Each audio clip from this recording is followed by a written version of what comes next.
पेंढार शिक्षणाच्या स्वर्गाची जिने उघडले दार ती सावित्री आज जगाची शिलेदार ती सावित्री आज जगाची शिलेदार।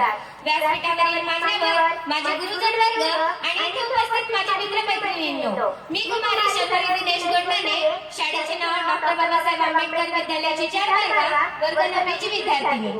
आज इथे आपल्या समोर क्रांतीज्योती सावित्रीबाई फुले यांची यशोगाथा सांगण्यासाठी इथे उभी आहे।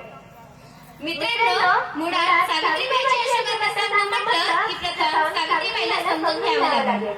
हे कसं समजून घ्यायचं? ज्यावेळेस मी विचार करते त्यावेळेस माझ्या मनामध्ये विचार येतो की सावित्रीबाईचा जन्म झाला, सावित्रीबाई शिकल्या, हे बोलायला वाचायला खूप सोपं आहे, परंतु त्या ज्या परिस्थितीमध्ये शिकल्या त्यांनी हे सगळं ज्या परिस्थितीमध्ये केलं त्या परिस्थितीचा जर आपण आज आढावा घेतला तर खऱ्या अर्थाने सावित्री म्हणजे कोण हे आपल्याला कळेल। मित्रांनो, ज्या काळात मुली जन्माला येणे हेच पाप मानलं जायचं, ज्या काळात मुली 9-10 वर्षाच्या झाल्या की त्यांचं लग्न एका वयस्क व्यक्तीशी किंवा त्यांच्यापेक्षा 20 ते 25 वर्षांनी मोठ्या असलेल्या व्यक्तीशी लावून दिलं जायचं, असं भयंकर काळ होता त्या काळात। मित्रांनो, त्या काळात मुलींना स्त्रियांना अबला नीच समजलं जायचं। त्या काळात स्त्रियांना शिक्षणाचा सुद्धा अधिकार नव्हता, कारण त्या काळातील करवट लोकांना हे माहित होतं की ही जर नारी जर शब्द झाली तर करवट लोकांना तबला वाजवल्याशिवाय राहणार नाही।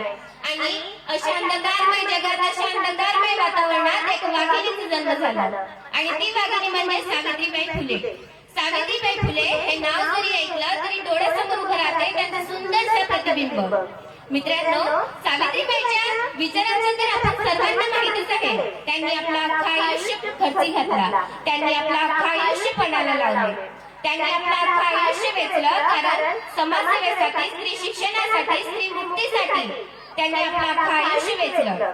आणि अशा पद्धतीने 3 जानेवारी 1831 रोजी त्यांचा जन्म महाराष्ट्रातील